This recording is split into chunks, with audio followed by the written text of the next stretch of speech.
하루의 일과를 마치고 주님의 부르심 따라 이 저녁 주님의 전에 나와 예배드리는 주의 자녀들의 예배를 기뻐 받아 주시옵소서. 우리의 마음속에 성령 임하셔서 진실된 마음, 거룩한 영 허락하여 주시사 우리의 예배가 우리의 심령을 기쁘게 하는 것이 아닌 하나님께 영광을 돌리는 참 예배가 되게 하여 주시옵소서. 삶의 자리에서 당하는 여러 가지 사건들로 인해 우리의 마음이 혼란할지라도 그 혼란을 잠재우시고 우리에게 기쁨과 평안을 주시는 주님을 바라보게 하는 복된 시간 되게 하여 주셔서 말씀을 통해 기도를 통해 응답하시고 말씀하시는 하나님의 말씀에 귀 기울인 자들로 이 땅을 살아갈 수 있는 기쁨이 있게 하여 주시옵소서. 이 밤 우리의 마음을 모두어 다른 것에 마음 두지 않고 주님만을 바라봅니다.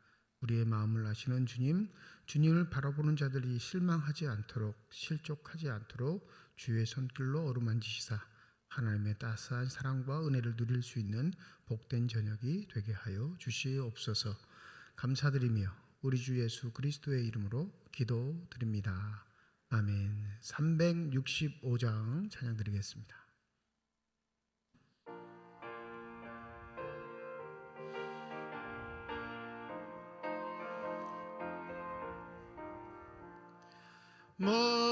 마음속에 근심 있는 사람 주 예수 앞에 달으여라. 슬픈 마음 있을 때에라도 주 예수께 아뢰나.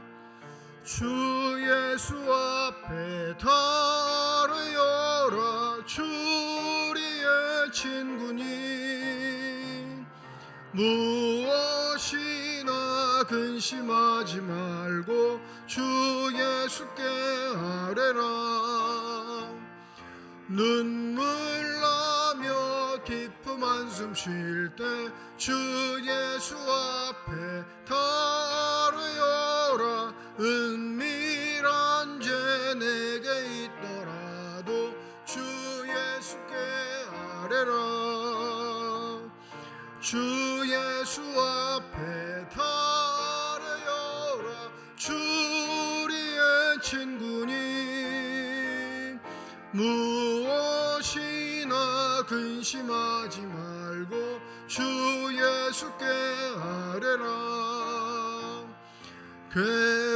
괴로움과 두려움 있을 때 주 예수 앞에 달으여라. 내일 일을 염려하지 말고 주 예수께 아뢰라. 주 예수 앞에 달으여라. 주 우리의 친구니 무엇이나 근심하지 말고 주 예수께 아뢰라. 죽음 앞에 겁을 내는 자여 주 예수 앞에 달으여라. 하늘나라 바라보는 자여 주 예수께 아뢰라. 주 예수 앞에 달으여라. 주 우리의 친구니 무엇이나 근심하지 말고 주 예수께 아뢰라. 권영숙 권사님 기도 인도해 주시겠습니다.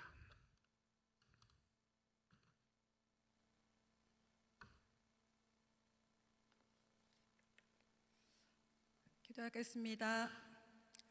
사랑과 은혜가 충만하신 하나님, 3일 동안도 주의 사랑으로 지키고 보호하여 주셨다가 수요 예배로 불러주시니 감사합니다.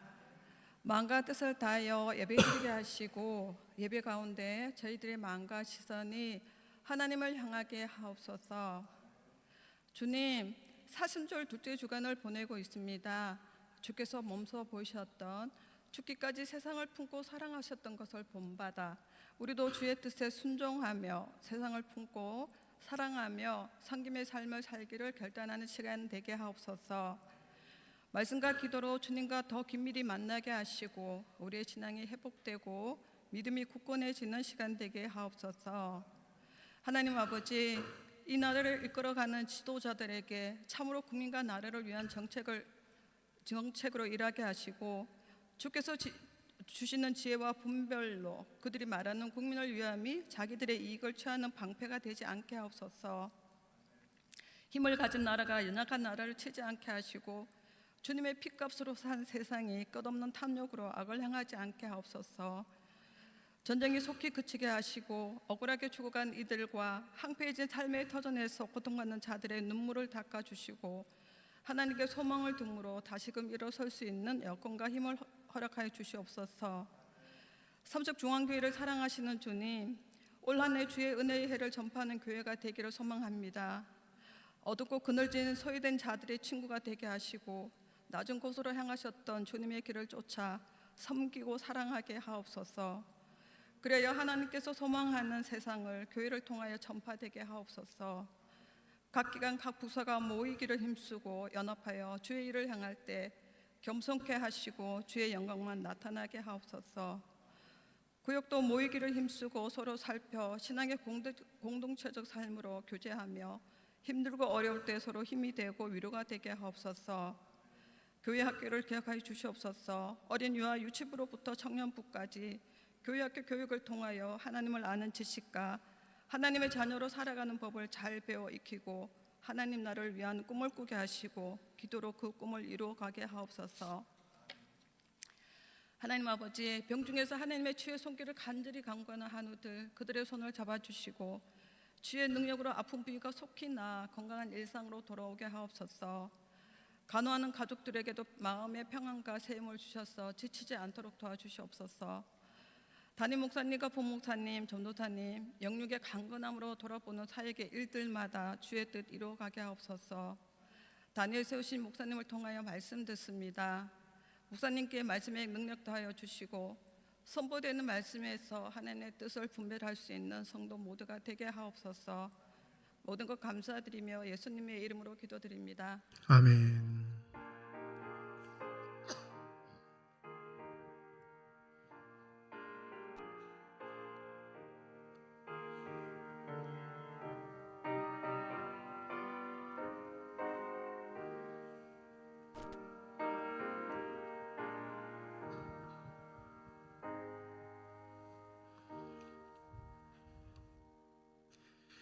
이 시간 우리에게 주신 하나님의 말씀입니다. 열왕기상 12장 16절에서 33절까지의 말씀입니다.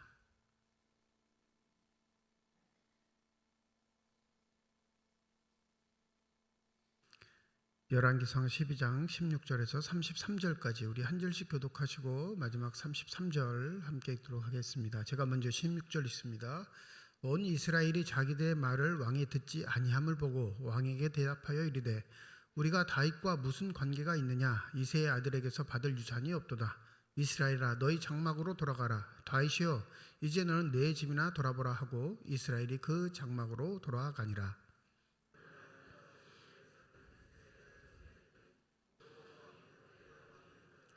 르호보암 왕이 역군의 감독 아도람을 보냈더니 온 이스라엘이 그를 돌로 쳐 죽인지라.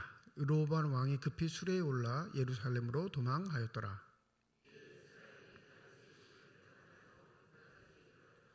온 이스라엘이 여로보암이 돌아왔다 함을 듣고 사람을 보내 그를 공회에 청하여 온 이스라엘의 왕으로 삼았으니 유다 지파 외에는 다윗의 집을 따르는 자가 없느니라.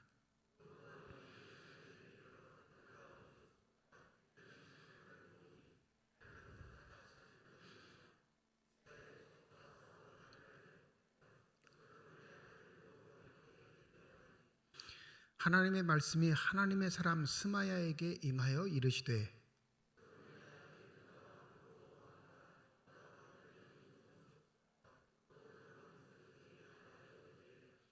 여호와의 말씀이 너희는 올라가지 말라. 너희 형제 이스라엘 자손과 싸우지 말고 각기 집으로 돌아가라. 이 일이 나로 말미암아 난 것이라 하셨다 하라 하신지라. 그들이 여호와의 말씀을 듣고 그 말씀을 따라 돌아갔더라.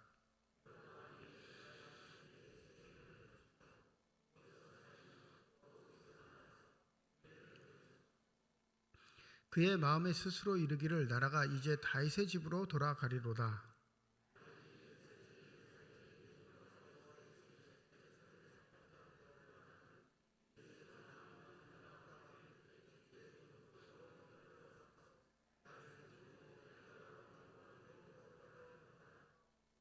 이에 계획하고 두 금송아지를 만들고 무리에게 말하기를 너희가 다시는 예루살렘에 올라갈 것이 없도다. 이스라엘아, 이는 너희를 애굽 땅에서 인도하여 올린 너희의 신들이라 하고, 이 일이 제가 되었으니 이는 백성들이 단까지 가서 그 하나에게 경배함이더라.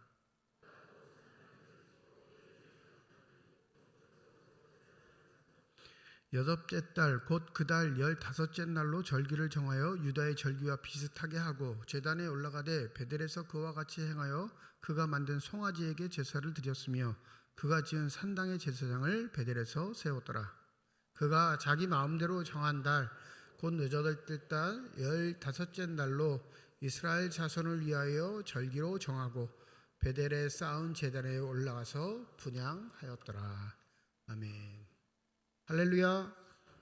예배에 오신 모든 분들을 주의 이름으로 환영하고 주께서 예배하신 은혜와 축복이 함께 하시길 주님의 이름으로 축원드립니다. 오늘 본문을 정할 때는 조금 욕심을 부렸었어요. 그냥 12장을 다 끝낼 욕심으로 고민하다가 주보에 그냥 전체를 다 실었는데 이 설교를 준비하다 보니까 욕심이었구나 라는 생각이 들어 오늘 다 읽기는 했지만 설교는 오늘 본문 우리가 읽었던 24절까지를 좀 본문으로 함고 설교를 하고요. 우리가 함께 읽었던 25절부터 33절까지는 다음번에 포함해서 설교를 하도록 하겠습니다. 이 단락이 되게 중요한 의미는 이 르호보암과 여로보암이 결정하는 사항이 어떤 일이 벌어지냐면 남왕국과 북왕국이 끝까지 그 길로 걸어가는 지침이 되어버립니다. 그래서 오늘은 르호보암, 남왕국의 왕이 되는 르호보암의 길을 한번 살펴보고 다음 시간에는 북이스라엘 10지파의 왕이 되는 사람들의 삶의 길들을 한번 살펴보는 그런 시간을 갖도록 하겠습니다. 수요 설교가 매주 연속되지 않고 끊겼다가 이렇게 가니까 조금씩 힘드실 거예요. 그리고 또 3명의 목사가 하는데 각자 본문을 각자 갖고 하니까 막 이렇게 혼란스러우실 텐데 그러지 않으신가요? 우리 교인들은 현명하시니까. 네. 한 가지 팁을 드리자면 이게 연속 설교할 때 이해가 되지 않으면 어떻게 할까요? 복습을 하고 와야죠. 복습. 그럼 복습은 어떻게 하고 와요? 집에서 그냥 영상 듣고 오시면 돼요. 저도 제가 무슨 설교했는지 까먹으니까. 그러니까 이번에 끊겼다가 듣기가 거북하시고 좀 어렵다고 생각하시면 영상 올려놓은 것 한번 들어보시고 그렇게 오시면 되겠습니다. 지난번에 뭐라고 말씀드렸냐면 르호보암이 북쪽으로 가서 왕으로 인증받는 것 자체가 이거 기쁜 일일까요? 아니면 좀 기분이 나쁜 일일까요? 이렇게 물어봤어요. 기분이 좋은 일이에요? 나쁜 일이에요? 왜 나쁜 일이냐면 이건 인정받을 이유가 없는 겁니다. 왜요? 통일왕국이니까. 아버지 솔로몬 때는 완벽한 통일 왕국을 이루어 그 어느 나라도 근접할 수 없는 부강한 나라가 됐기에 그 아들 르호보암이 왕이 된 건 굳이 세겜까지 올라가 협조를 구할 수 있는 말을 하지 않아도 돼요. 그럼 협조를 구했다는 건 르호보암이 숙였다는 거예요? 고개를 빳빳이 세웠다는 겁니까? 숙였다는 거예요. 근데 누적된 불만들이 있었던 거예요.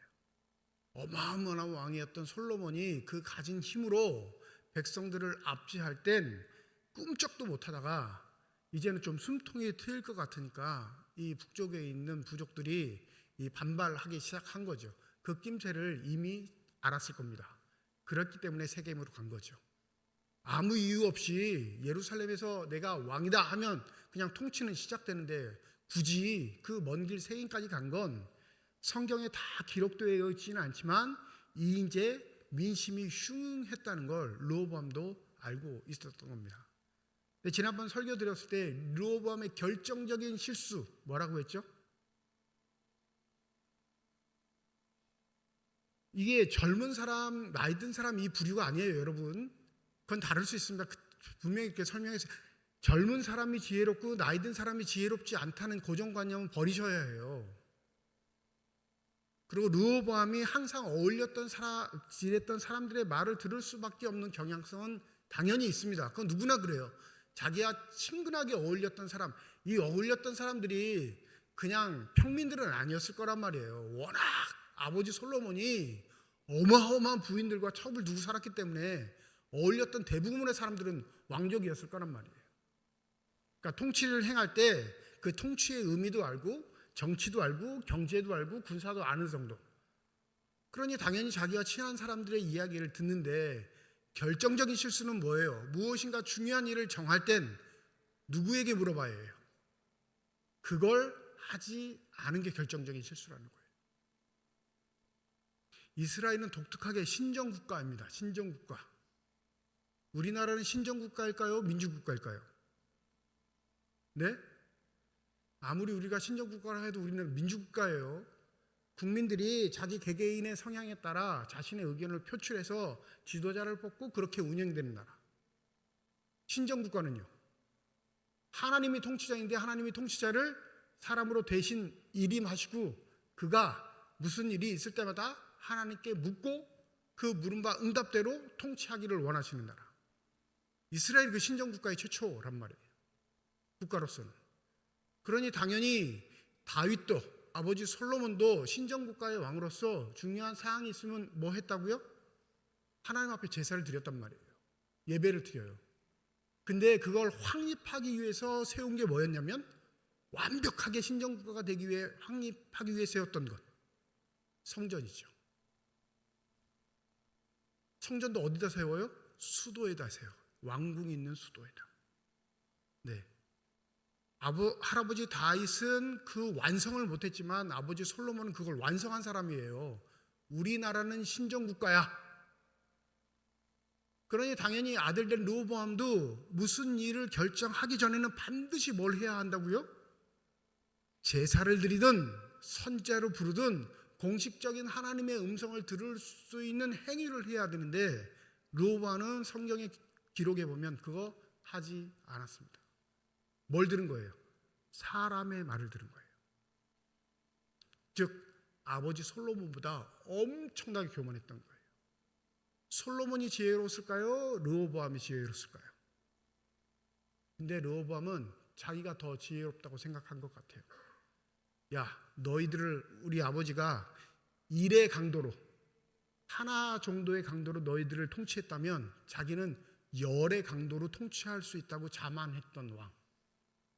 그런데 이렇게 교만한 왕이었으면 이 통치의 방향성들이 늘 언제나 하나님과 하나가 될까요? 하나님과 대척점을 이루는 반대의 통치가 될까요? 반대의 통치가 될 텐데 오늘 본문이 그걸 잠깐 멈추게 만들어서 이건 좀 집중해서 좀 살펴볼 필요가 있을 것 같습니다. 르호보암의 태도는 바뀌지는 않아요. 자, 보세요. 이렇게 어려움을 겪었으면 그것도 지난주에 말씀드렸죠. 자신들의 믿음의 선조라고 한 아브라함이 최초로 하나님께 예배드리는 곳까지 갔으면서도 하나님께 예배드리거나 제사드릴 생각도 하지 않고 이 머리를 굴립니다. 머리를. 이 위에 북쪽 10지파를 어떻게 설득할 수 있을까? 머리를 굴리다가 오늘 본문에 보면 18절 우리 한번 읽어보시죠. 18절입니다. 시작.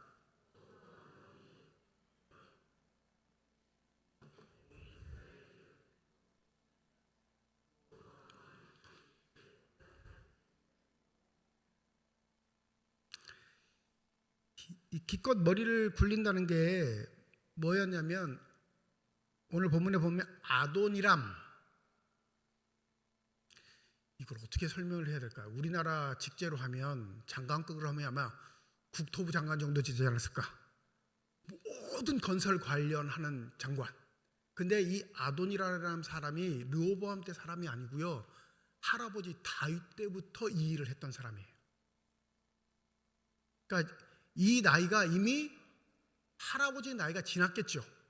그죠? 다윗 때부터 일했으니까. 솔로몬 때는 당연한 거고 르호보암 때까지 무려 왕족 3대를 섬기던 신하였던 거예요. 그러니까 북쪽의 상황도 너무나 잘 알고 남쪽의 상황도 잘 알 뿐더러 세 명의 왕을 모셨던 신하니까 이를 보내면 설득이 되겠다 싶었던 겁니다. 이 과격해진 10개의 지파를 설득하기에 자기가 나서기에는 좀 부담스럽고 하니까 중간에 사람을 세워 저들의 마음을 살피고 좀 그들의 고역, 노역들을 좀 줄여줄 수 있는 책임자. 지금 북쪽이 반발하기 시작했던 건 세금 문제도 있지만 중노동도 있었거든요. 자꾸 성을 세우고 건물을 세우는 이 노역에서 너무 지치니까 우리의 노역을 좀 줄여달라 말했는데 르호보암이 그럴 수 없어 이렇게 얘기하니까 이제 반격이 시작된 거잖아요. 그냥 아차 싶으니까 이 노역의 직접적인 일들을 관여하는 이 할아버지 때부터 있던 이 아도니람을 북쪽 사람들에게 설득을 하러 보냅니다. 그러니까 무슨 일이 벌어져요? 난이 일어난 거예요, 여러분. 밀란이 일어난 겁니다. 이스라엘의 율법 체계에서 돌로 쳐 죽이는 건 신성 모독을 했거나 아직 극악무도한 살인죄를 범했거나 전혀 용서받을 수 없는 일을 행할 때 극형으로 처해지는 마지막 재판 방법입니다. 아도니람은 북쪽 10지파 사람에게 그 대우를 받은 거예요. 실제적으로는 누굴 죽이고 싶었을까요? 그럼요. 왕이 보낸 인부니까. 이 북쪽 10개 지파는 메시지를 보낸 거예요. 너 이렇게 우리가 죽일 거야. 할아버지와 아버지 때의 장관을 지냈던 전체 이스라엘의 건축이나 공사에 관한 모든 것들을 감당했던 이 노인이 허무하게 돌에 맞아 죽습니다. 그러니까 르호보암이 취할 수 있는 방법은 뭐예요? 도망가는 거죠. 자기를 보호할 수 있는 예루살렘으로 도망가는 방법밖에 없습니다. 그리고 한 가지 더 보세요. 이렇게 됐다.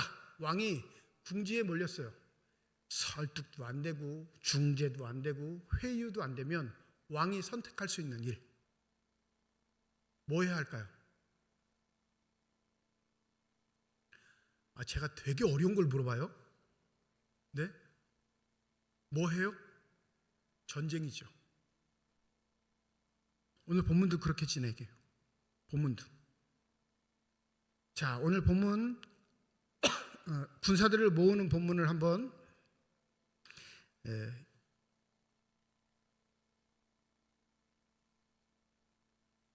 21절, 우리 21절을 한번 같이 읽어보겠습니다. 21절입니다. 시작. 르호보암이 예루살렘에 이르러 유다 온 족속과 베냐민 지파를 모으니 택한 용사가 18명이라. 이스라엘 족속과 싸워 나라를 회복하여 솔로몬의 아들 르호보암에게 돌리려 하더니. 이미 아도니람을 죽인 북쪽 사람들은 어떻게 19절에 기록을 하냐면 다윗의 집을 배반하였다. 성경은 그렇게 정리해 버립니다. 이거 그냥 서술이 아니고요. 정리니까 성경으로 하면 하나님의 길을 따른 게 아니라 사람의 길을 택했다고 그냥 딱 결정돼 버린 거예요. 그래서 되게 중요해요. 자신들에게 다가온 이 아도니람, 중재자가 될 수 있었던 이 장관을 죽인 건 결국 누구의 손을 거부한 거라 마찬가지였냐면 하나님의 손을 거부한 것과 마찬가지라고 성경 기자는 생각한 거예요. 그러니까 너희들이 이 아도니람의 제안을 받아들이지 않고 그를 돌로 쳐 죽인 건 하나님이 너희들에게 허락하신 제안, 르호보암이 제안하긴 했지만 정통성은 지금 어디에 있어요? 르호보암에게 있죠. 르호보암은 하나님이 허락하셔서 일단 왕이 된 자이니까 이 하나님이 허락하신 제스처를 거부한 자들은 결국 뭘 거부하냐면 다윗의 길, 우리가 편의로 써서 말하는 믿음의 길을 저버린 사람이 된 겁니다. 그래서 정리하는데 이 예루살렘으로 돌아온 르호보암은 무슨 생각을 하냐면 전쟁을 벌일 생각을 하는데 21절에 아주 재밌는 그 표현이 있는데 유다는 뭐라고 표현해요? 온 족속. 21절. 베냐민은요? 베냐민은 온이란 말이 안 들어가요.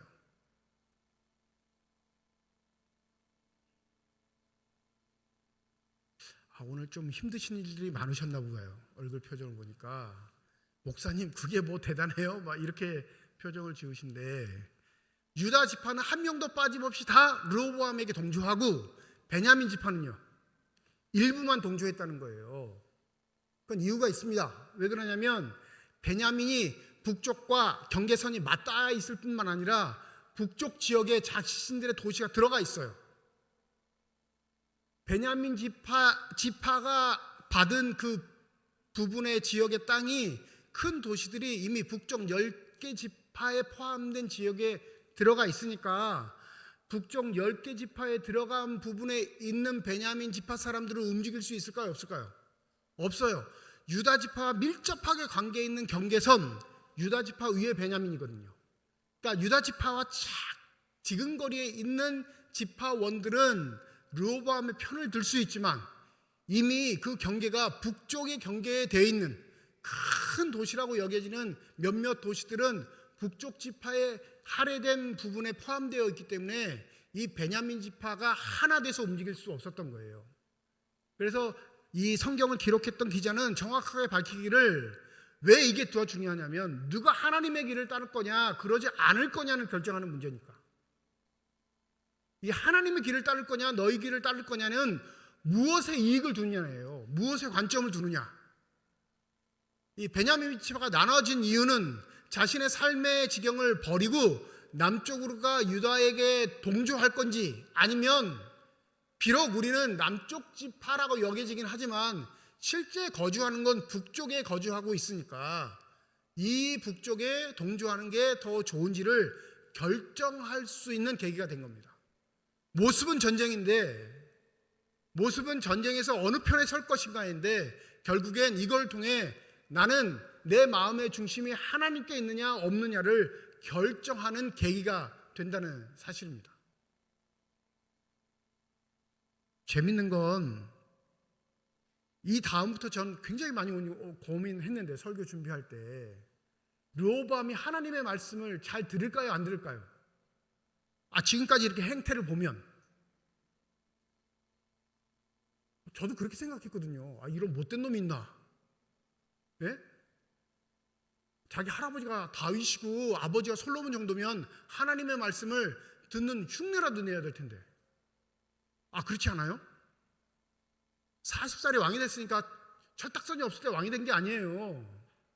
여러분 지금 말로 하면 거의 60, 70이 돼서야 왕이 된 거예요. 고대 사회는 훨씬 수명이 짧았으니까. 그렇잖아요. 10대 때 결혼을 하고 20대 때는 이제는 자녀를 두고 모든 걸 다 섭렵하는 정도의 나이가 돼요. 40대 왕이 됐다는 건 되게 늦게 된 거예요. 그러니까 뭐 어리거나 이런 게 아니에요. 이미 배울 건 다 배우고 관록은 있는데 그 왕이 된 나이에 하나님을 예외할 정도의 수준도 안 됐으니 이건 천하의 못된 놈이죠. 그러니까 당연히 하나님의 말씀을 들을까요 안 들을까요? 안 듣는단 말이에요. 근데 우리의 기대를 무너뜨리고 하나님의 말씀을 듣는 장면이 나와요. 이게 신기하단 말이에요. 자, 24절 한번 읽어봅니다. 24절입니다. 시작.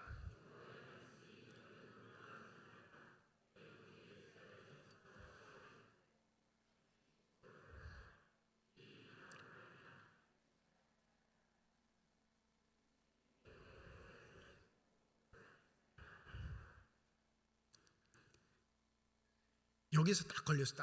딱. 이건 말이 안 되는데? 지금까지 르호보암의 행태를 보면 이게 말이 돼요 안 돼요? 지금 작정하고 전쟁을 벌리려고 18만 명이나 모았는데 이 한마디에 전쟁을 안 한다고? 그리고 모인 사람들은 의지가 있겠죠. 당연히 의지가 있죠. 어디 감히 우리 왕족을 건드려. 이 베냐민도 이스라엘 역사상 최초의 왕족이에요. 베냐민 지파에서 누구 왕이 나왔어요? 사울이 나왔죠. 2대 왕은요 다윗이에요. 거기는 유다 지파고, 세 번째는 솔로몬, 유다 지파. 그러니까 베냐민과 유다가 함께 한 건 왕족이 함께 했다는 소리예요. 정통성 있는 왕들의 지파들이 전쟁을 벌인 건데, 이 스마야 선지자, 그 이름의 뜻이 하나님의 음성을 듣는다, 하나님이 그의 기도를 들어주신다라는 뜻이 있어요. 그러니까 공식적인 선지자로 인정됐던 사람인 것 같아요. 이 공식적인 선지자가 뭐라고 해요? 야, 올라가지 마. 각자 집으로 다 돌아가. 근데 듣는단 말이에요, 르호보암이. 여기서 설교 준비가 딱 멈췄어요. 왜 들었을까? 왜? 예배도 안 드리는 놈이, 왕이 됐을 때 하나님을 찾지도 않던 놈이 왜 이 말에 귀를 기울이고 다 돌아가라고 했을까? 여러분, 중요한 건 이 두 지파에서 모인 18만 명을 보내는 게 쉬웠을까요? 어려웠을까요? 왕의 체면을 생각하면 이건 말도 안 되는 일이에요.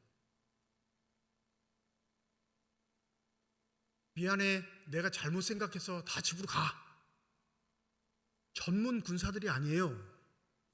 평상시엔 자기의 삶의 자리에서 농사를 짓던 일상생활을 하던 사람들이 그 나이 때 징집이 될 수 있을 만한, 전쟁에 나갈 수 있을 만한 사람들을 불러 모은다는 것, 일상을 포기하게 하고 전쟁 준비를 해서 모이게 하는 거예요. 그러니까 삶의 자리가 어떻게 돼요? 엉망진창이 되죠. 근데 이건 왕의 명령이기에 거부할 수 있어요? 없어요? 없습니다. 반드시 의무와 책임으로 그 전쟁에 나서야 하는 사람들. 우리처럼 상시 군인이 있어서 전쟁은 군인들이 하고 백성들은 그냥 피해 다니면 되는 구조가 아니라, 농사 짓다가 일하다가 야 모여 전쟁할 거야, 그러면 삶의 자리를 다 벗어버리고 전쟁에 나오는 거예요. 그러니 엄청난 각오와 결단을 할 뿐만 아니라 가족들의 뭘 준비하고 와야 돼요? 자기의 빈자리, 먹고 살 문제들, 이 가족들이 남아서 어려움을 겪지 않는 모든 일들의 재반상을 다 준비해 놓고 전쟁에 참여해야 된단 말이에요. 그런데 하루아침에 왕이, 이 본문은 그렇게 돼 있어요. 하루아침에 아 미안해, 잘못 생각했네, 집으로 가. 좋기는 하겠죠, 속으로. 예? 전쟁에 나가진 않으니까. 근데 왕으로서의 위신과 체면은 꺾입니다. 더불어 다음 전쟁 소집을 위해 왕이 명령을 내리면 할까요? 안 할까요? 다 안 하진 않겠지만, 야 가지마, 저번에도 가니까 그냥 집으로 가라 그러더만 뭐 이번에도 그럴 거야 라는, 왕을 신뢰하지 않는, 스스로 왕의 위세를 떨칠 수밖에 없는, 체면을 차리지 못하는 왕으로 전락할 수가 있습니다. 그런 왕의 체면과 위신을 생각하면 이 스마야의 말을 들을까요? 듣지 않을까요? 듣지 않아야 돼요.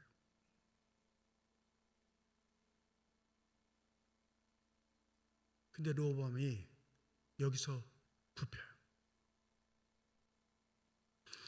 그리고 이 올라가지 말라라는 단어, 우리는 그냥 한글로 올라가지 말라라는데, 이 히브리어 원어를 보면 이 단어에 부정어 어미를 붙여요. 부정어 어미.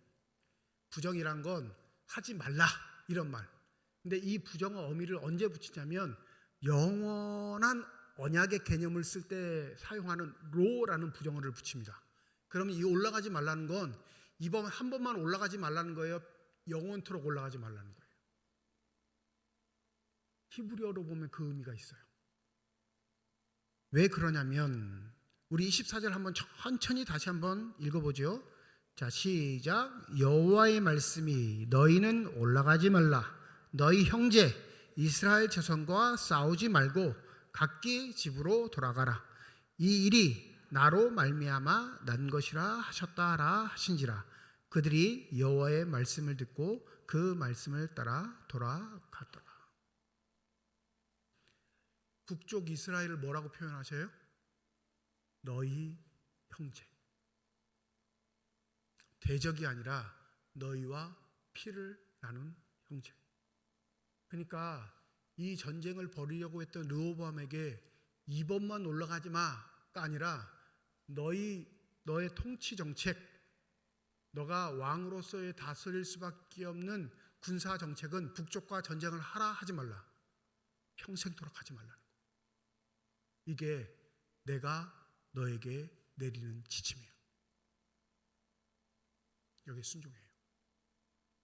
여기 순종합니다. 간접적인 하나님의 음성을 듣지 못했던 르호보암은 직접적인 하나님의 음성, 여러분 선지자가 얘기하는 것도 직접적인 음성이에요. 구약 시대의 배경은 그죠? 선지자가 말을 전할 때 여호와의 말씀이 이러하니라, 이건 공식적인 선포예요. 하나님이 너희에게 말씀하신다.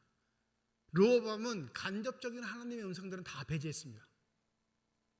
북쪽 백성들이 항의하는 것, 그리고 그들이 자신들의 의견을 포출하는 것은 그 개인의 소리라고 치부해버렸어요. 그 속에 하나님의 음성이 있는 걸 외면한 거죠.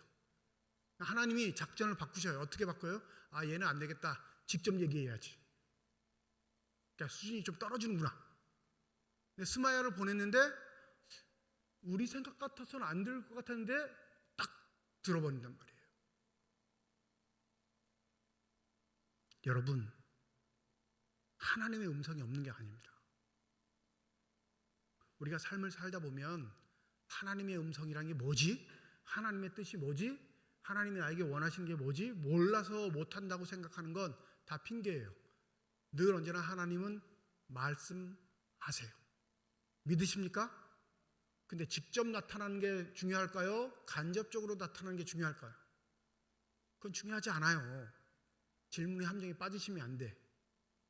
직접 등장한 건 엄청나게 말을 안 들었다는 거예요.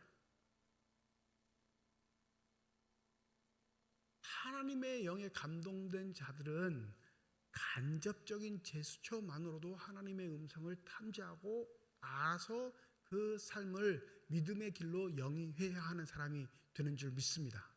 그게 영성생활이라는 거예요. 하나님도 하나님의 일을 행하실 때 하나님의 사람들이 그만 거기까지 라는 기준점이 있어요. 그걸 넘어서지 못하도록 하나님이 딱 통제하시는 상황들이 있단 말이에요. 우리의 자녀들을 위해 기도를 많이 하실 텐데 그런 생각들을 하실 거예요. 이 기도가 무슨 소용이 있을까? 하나도 변하지도 않고 부모의 기대만큼 믿음 생활도 하지도 않을 뿐더러 지들 잘났다고 저렇게 그러는데 정말 내 기도가 하나님 듣기나 하시는 걸까?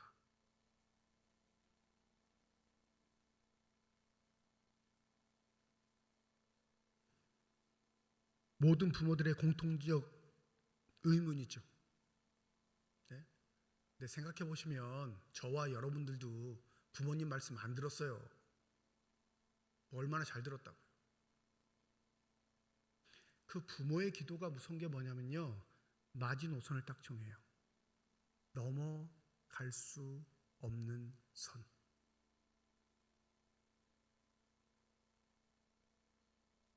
그게 쌓입니다. 자녀들의 사고에, 인식에, 삶의 경험에 우리 부모와 할아버지, 할머니가 하셨던 믿음의 길들이 지금 내가 부인해도, 지금 내가 그걸 거부해도 딱 넘어갈 수 없는 선이 있음을 딱 감지하게 됩니다. 르호보암은 아버지 솔로몬의 통치를 봤을까요? 못 봤을까요? 봤죠. 왜요? 40살에 왕이 됐으니까. 최소한 40년 동안은 아버지가 어떤 통치를 했는지 본 거예요. 르호보암이 왕이 돼서 자신이 결정했던 것들, 첫 번째 결정들부터 다 어긋나 자신 스스로의 실력을 믿었던 만용은 있었지만 자신의 신앙이 아닌 아버지의 신앙을 봤을 때 이 정도로 하나님이 개입하시면 들어야 된다, 듣지 말아야 한다. 들어야 한다는 걸 아는 거예요. 간접적인 거 못 알아들어도, 저게 하나님의 음성인지 아닌지는 못 알아들어도, 이게 공식적인 하나님의 권위를 갖고 등장한 사람이 가지마 하면 들어야 된다는 건 르호보암도 알고 있는 겁니다. 어느 때 경험으로? 아버지와 함께 살았던 삶의 시간의 경험으로. 이게 남쪽의 왕들의 군사 정책이 됩니다. 절대 북쪽으로 전쟁을 해서는 안 된다. 이게 하나님의 명령이셨습니다. 근데 이거 지킬까요? 안 지킬까요?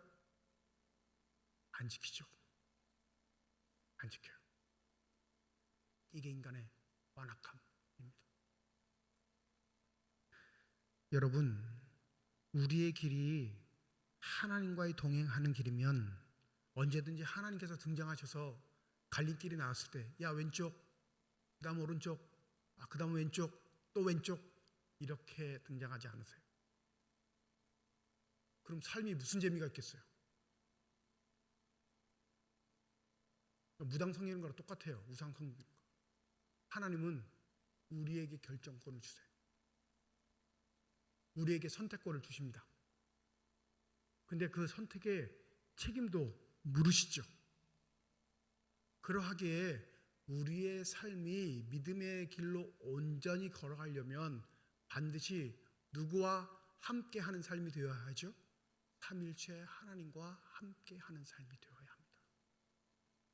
내 삶의 길이 나만 혼자 살아왔던 길이 아니라 내 삶의 길을 과거의 믿음의 사람들도 다 걸어왔어요. 왕으로서의 삶이 인류 최초 나에게만 주어진 삶이 아니라 이미 왕으로서 르호보암의 할아버지도 왕으로서 아버지도 왕으로서 살아왔던 삶의 길들이 이미 80년 동안이 딱 정해져 있던 길이 있습니다. 그걸 바라보는 길이에요. 그걸 묵상하고 어떻게 해야 하나님이 축복하시는 삶이 되는지를 알고 그 길로 행하는 게 그게 바로 지혜와 믿음의 삶인 줄 믿습니다. 그러니 여러분 제발 힘드시걸랑 주위를 돌아보세요. 믿음의 사람은 어떻게 살았는지, 이런 결정들을 할 때 믿음의 사람들은 어떤 결정들을 하는지. 솔직히 말하면 우리 하나님 말고도 가진 게 많아서 우리 뜻대로 결정하는 게 많아요. 배운 게 많고 본 게 많고 경험한 게 많고 지닌 게 많은 사람은 하나님의 말씀 듣지 않습니다.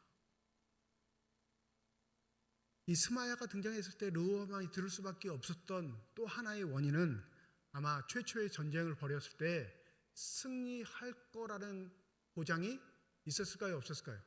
없었을 거예요. 불안했을 겁니다. 과연 우리가 이길 수 있을까? 이 두 지파도 안 되는 지파가 모여서 저 10지파를 이길 수 있을까? 이 불안감이 있었을 겁니다. 전쟁을 벌여 만약에 지면 끝나는 거죠. 그리고 저 북쪽이 지금 전쟁하고 덤비는 것도 아니고, 전쟁은 누가 하자고 덤벼요?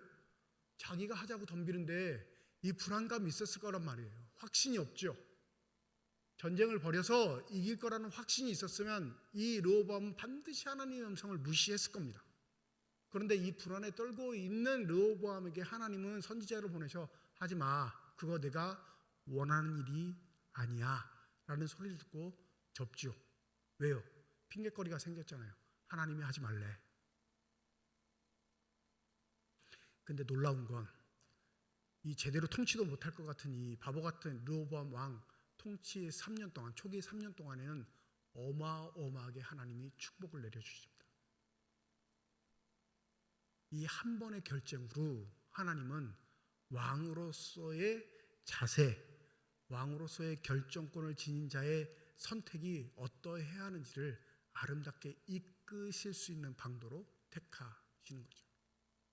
다음번에 살펴보긴 하겠지만 여러분, 북쪽에 있는 사람들 중에 제사장과 레위는 다 쫓겨납니다. 나중에 이제 다음번에 설명을 해드릴게요. 그리고 하나님의 성전을 사모하는 자, 하나님을 신실하게 믿고자 하는 사람들도 북쪽을 다 탈출해 남쪽으로 내려옵니다. 왜 그랬을까요? 북쪽이 살기는 좋을 것 같은데 뭘 버려요? 하나님을 버리거든요. 우상을 섬깁니다. 하나님을 외면해요. 자신들의 판단과 지혜를 의지하는 왕국이 되니까 제사장과 레위인들은 일자리를 뺏겨서 어쩔 수 없이 남쪽으로 내려오는 거고요. 하나님을 섬기자고 했던 사람들은 자발적으로 남쪽으로 내려옵니다. 생각해 보세요. 믿음의 사람들이 다 어디로 모이는 거예요? 남쪽으로 모여요. 왕은 믿음의 사람이 아닌데 하나님이 믿음의 사람들을 북쪽에서 긁어서 남쪽 예루살렘으로 몰아주십니다. 그래서 르호보암의 초창기는 아주 든든히 서가는 왕국이 돼요. 왜요? 이 한 번의 하나님께 대한 순종, 북쪽으로 올라가지 말라. 이 일은 누가 지금 진행하고 계시다고요? 하나님께서 결정하시고 하나님이 진행하시는 일이라는 사실. 여러분, 그러니 조심해야 할 것, 하나님 나에게 직접적으로 얘기하실 때 거부하거나 부인하는 일들은 이거 어떻게 되돌릴 수 없습니다. 나에게 마지막으로 접근하신 게 아닌가, 그런 생각이 드시걸랑 그냥 무릎을 꿇으세요. 하나님, 나 항복합니다. 하나님, 나 하나님께 졌습니다. 그게 우리 자존심 굽히는 게 아니고요, 우리가 살 수 있는 유일한 길이라는 사실.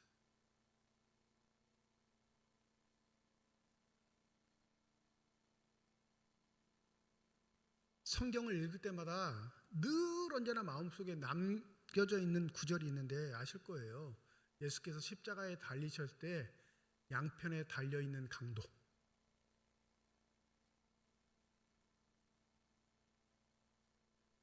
아주 숨 넘어가기 직전입니다.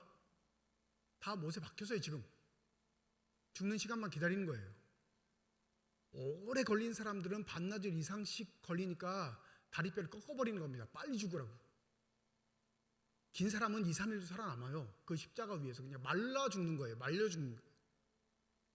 자, 인생의 마지막 최종 종착점, 더 이상의 희망은 없는 곳, 그곳에 갈리는 삶이 있다는 걸 그 사건에서 보여줘요. 그죠? 마지막에 수그린 사람이 있어요. 주님 나라에 가실 때 나를 좀 기억해 주십시오. 마지막 순간에 항복해요. 나 잘못 살았습니다. 나 정말 잘못 살았습니다. 항복합니다. 주님 앞에. 이런 사람이 있고, 죽는 순간까지 항복이란 걸 모르는 아주 자만심이 강한, 자기의 삶에 굉장히 긍정적인 그런 사람이 있죠. 어떤 사람? 야, 너도 살고 나도 좀 살자. 양심은 있어서 자기만 살자고 얘기하지 않아요, 여러분. 우리 마음에 새겨주신 하나님의 양심이 있으니까 부끄러운 줄 아니까 그 부끄러움이 하나님 앞에 숙이는 게 아니에요. 한편의 강도는 주님 나라 임하실 때 나를 좀 기억해 주십시오는 숙인 거예요. 나 아무것도 아닙니다. 근데 한편의 강도는요, 야, 너도 살고 나도 좀 살자. 이건 자신의 의지를 꺾은 거 아닙니다. 자신의 삶에 후회가 있는 것도 아니에요. 자신의 삶이 보잘것없어도 나는 나대로 살아왔어 라고 당당하게 하나님 앞에 외치는 겁니다. 세상은 어떤 삶이 멋진 삶이라고 하죠?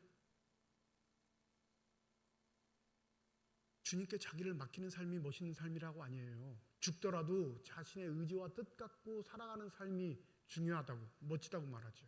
그거 다 사단이 속삭이는 악의 구렁텅이로 이끌기 위한 사단의 전략임을 모르고 우리 그렇게 살아가고 있는 것 아닌지. 부디 하나님이 말씀하실 때 오늘 성경의 본문에 있는 것처럼 다윗의 집을 따라 살아가는 복됨이 있기를 소원합니다. 북쪽은 정의로운 것 같은데 민심이 천심이라 자신들의 마음을 모두어 의견을 내고 그것을 성취하는 게 복되고 아름다운 삶인 것 같은데 성경을 그들을 뭐라고 하냐면 다윗의 집을 배반한 자들이라고 얘기합니다. 여러분, 하나님의 음성이 들릴 때, 그 하나님의 음성이 나에게 꽂힐 때, 그리고 그 하나님의 음성이 간혹 내 발걸음을 멈추고 숙고하라, 어떻게 할 거냐, 이렇게 우리에게 물어보실 때 부디 믿음의 전승이 있는 다윗의 집을 걸어갈 수 있는 저와 여러분들이 되시길 주님의 이름으로 축원드립니다. 기도하겠습니다.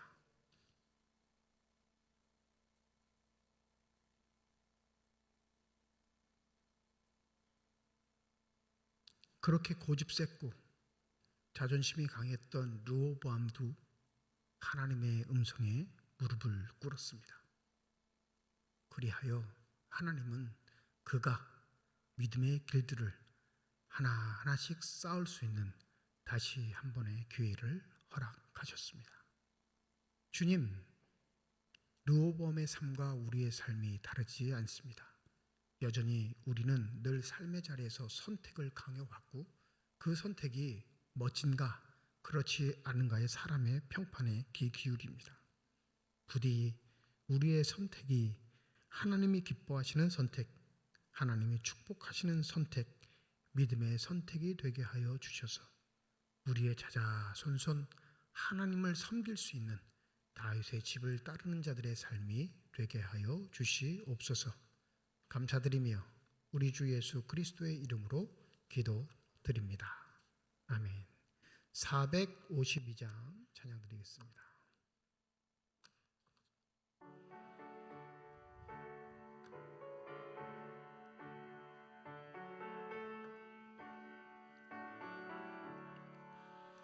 내 모든 소원 기도의 제목 예수님 닮기 원함이라. 예수님 형상 나 있기 위해 세상에 보았기 전에 예수님 닮기 내가 원하네.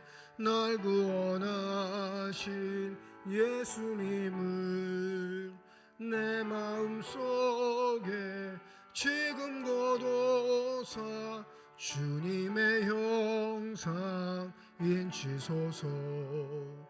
무한한 사랑 풍성한 긍휼 슬픈 자 위로하시는 주. 길 잃은 죄인 부르는 예수 그 형상 닮게 하옵소서.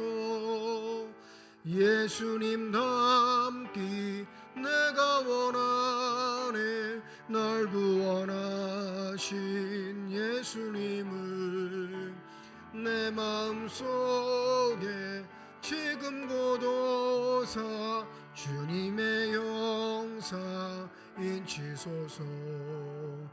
겸손한 예수 거룩한 주님 원수의 멸시 참으시사 우리를 위해 고난을 받은 구주를 닮게 하옵소서. 예수님 닮기 내가 원하네. 날 구원하신 예수님을 내 마음속에 지금 거둬사 주님의 형상 인치소서. 교회 소식 전합니다. 이번 주일 예배 1부, 2부 예배로 모이는 주일입니다. 특별히 3월달은 5번째 주일까지 있는데 올해부터 5번째 주일은 오후 찬양 예배를 드립니다. 5번째 주일 오전, 오후 예배 다 있다는 거 기억하시고 이번 주는 아닙니다. 다음 주가 되겠는데, 다음 주겠죠. 다음 주가 되겠는데 그거 기억하시고 일정을 살피시면 되겠습니다. 대신방 내일부터 진행합니다. 내일은 건지구역이고요. 금요일은 동부구역입니다. 아직 신청 못한 구역들은 우리 담당 목사님께 신청해 주시고 가급적 꼭 화요일, 목요일로 정해주시면 감사하겠습니다. 이번 주 금요일 우리 교사 세미나 모임이 첫 번째로 모입니다. 저녁 8시 지하 예배실에서 우리 교사 세미나 있는데 교회학교 교사는 다 참석해 주시고 또 관심이 있으신 분들 꼭 관심은 없더라도 좀 배우고 싶다 하시는 분들도 오셔도 됩니다. 그래서 오셔서 함께 시간을 보내시면 되겠습니다. 그리고 마지막 주 28일 금요일 저녁 8시는 연합구역 예배로 드립니다. 우리 구역이 함께 모여 예배 드리는 거니까요. 이번에는 1교구 교구 담당 장로님께서 기도가 있으시고요. 그다음에 1교구 가족들은 특송을 준비해 주시면 됩니다. 28일 저녁입니다. 저녁 8시 우리 함께 연합 예배 드리고 또 남은 시간들은 구역 모임을 받도록 하겠습니다. 제가 기도하고 오늘 예배를 마치도록 하겠습니다. 이제는 우리 주 예수 그리스도의 은혜와 하나님의 사랑과 성령님의 교통, 내주 인도 역사 충만하심이 어떠한 경우에라도 믿음의 길로 허락하신 그 길로 우직하게 걸어가기를 소원하는 주님의 거룩한 자녀들, 이들의 가정과 일터와 앞길 위에 이제로부터 영원토록 함께 하시기를 간절히 축원하옵나이다. 아멘.